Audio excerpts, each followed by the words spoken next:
Jeneza la kiongozi mkuu wa zamani wa Iran Ayatollah Ali Khamenei limepitishwa katika mitaa ya jiji la Tehran likiwa limefunikwa kwa bendera ya taifa la Iran, huku maelfu ya waombolezaji waliovalia mavazi meusi wakijitokeza kwa wingi kushiriki katika shughuli za mazishi na kutoa heshima zao za mwisho.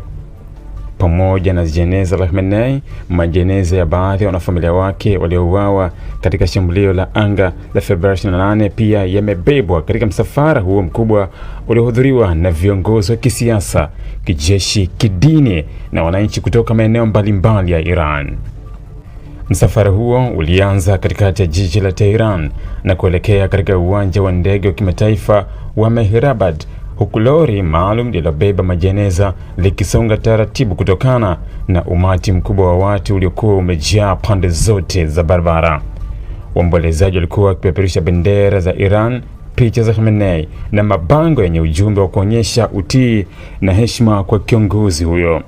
Katika muda wote wa msafara huo, mamia ya watu walijaribu kuligusa lori lililobeba majeneza au chuma kilichokuwa pembeni mwa gari hilo. Wengine walirusha skafu, vitambaa na vitu vingine binafsi kwa huduma wa msafara ili viguswe kwenye jeneza kabla ya kurejeshwa kwa wamiliki wake. Desturi hiyo hufanywa na baadhi ya Wairan wakiamini kuwa kugusisha vitu hivyo kwenye jeneza la mtu anayeheshimiwa huleta baraka.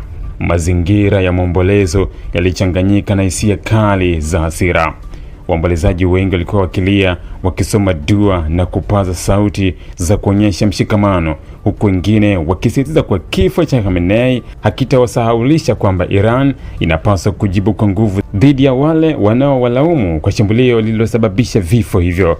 Katika sehemu mbalimbali za msafara huo pia kulionekana pia mabango yalikuwa na ujumbe mkali dhidi ya Marekani na Israel.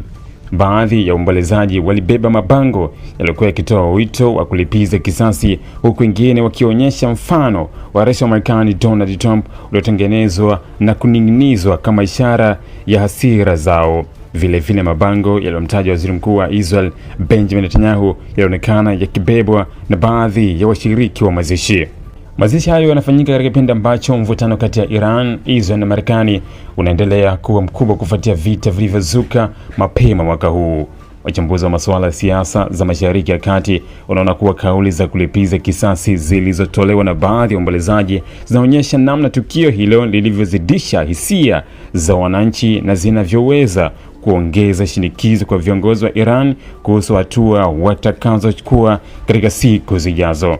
Kadri msafara unavyoendelea kuelekea Mehrabad, maelfu ya wananchi zaidi waliendelea kujitokeza kando ya barabara wakipunga bendera, kuimba nyimbo za maombolezo na kutoa heshima zao za mwisho kwa kiongozi huyo. Tukio hilo limekuwa miongoni mwa mikusanyiko mikubwa zaidi ya maombolezo kwa kushuhudiwa nchini Iran katika miaka hivi karibuni, likionyesha uzito tukio hilo kwa sehemu kubwa ya jamii ya Iran.